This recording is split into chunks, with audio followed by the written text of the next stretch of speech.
নমস্কার সকলকে। Microfinance job news YouTube চ্যানেলে আপনাদের সকলকে স্বাগত।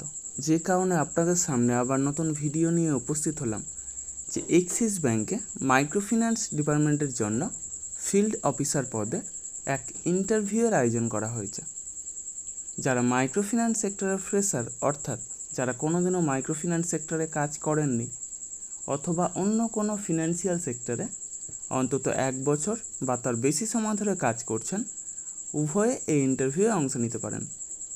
বয়স হতে হবে সর্বাধিক 30 বছরের মধ্যে এবং শিক্ষাগত যোগ্যতা ন্যূনতম এইচএস পাস অর্থাৎ উচ্চ মাধ্যমিক পাস।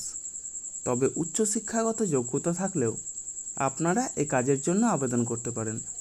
এই কাজের জন্য এক আকর্ষণীয় বেতন 14,600 থেকে 19,900 টাকা পর্যন্ত বেতন নির্ধারণ করা হয়েছে এবং সেই সাথে প্রচুর পরিমাণে incentive, PF, ESI, mediclaim, travel allowance সহ যাবতীয় সুযোগ সুবিধা রয়েছে।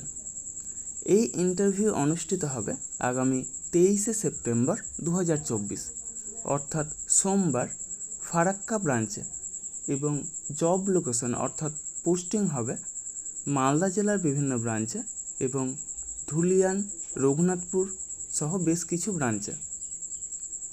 ভিডিওর ডিসক্রিপশন বক্সে এইচআর স্যারের কন্ট্যাক্ট নম্বর প্রোভাইড করা হবে।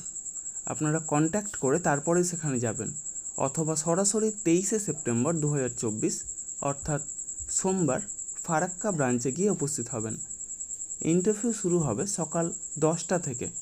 আপনারা তখন আপডেটেড বায়োডাটা অর্থাৎ সিভি নিয়ে সেখানে উপস্থিত হবেন এবং সেই সাথে Aadhaar card, voter card, PAN card, driving licence এবং শিক্ষাগত যোগ্যতার যাবতীয় নথি নিয়ে সেখানে উপস্থিত হবেন এবং অবশ্যই আপডেটেড সিভি নিয়ে যাবেন। অর্থাৎ যদি কোনো ফিনান্সিয়াল সেক্টরে কাজের অভিজ্ঞতা থাকে তবে সেটা অবশ্যই সিভিতে উল্লেখ করবেন এবং সেই সাথে লাস্ট 3 মাসের স্যালারি স্লিপ অথবা এনওসি অর্থাৎ নো অবজেকশন সার্টিফিকেট নিয়ে সেখানে উপস্থিত হবেন। এই সমস্ত কাজের জন্য আপনারা কাউকে কোনো রকম টাকা দেবেন না। যাবতীয় ডকুমেন্টস নিয়ে আপনারা নিজেরাই সেখানে যাবেন, ইন্টারভিউ দেবেন, অবশ্যই সিলেক্ট হবেন। তার জন্য কাউকে কোনো টাকা দেওয়ার প্রয়োজন নেই। আর আমার ইউটিউব চ্যানেলটা অবশ্যই সাবস্ক্রাইব করবেন এবং সকলের সাথে শেয়ার করবেন। যারা বর্তমানে বেকার আছেন অথবা বেটার কোনো অপরচুনিটি অপেক্ষায় রয়েছেন তাদের কাছে আমার এই বার্তাটা অবশ্যই পৌঁছে দেওয়ার চেষ্টা করবেন এবং যারা এই ভিডিওটা দেখছেন অবশ্যই কোন জেলা থেকে দেখছেন সেটা কমেন্ট বক্সে জানাতে ভুলবেন না।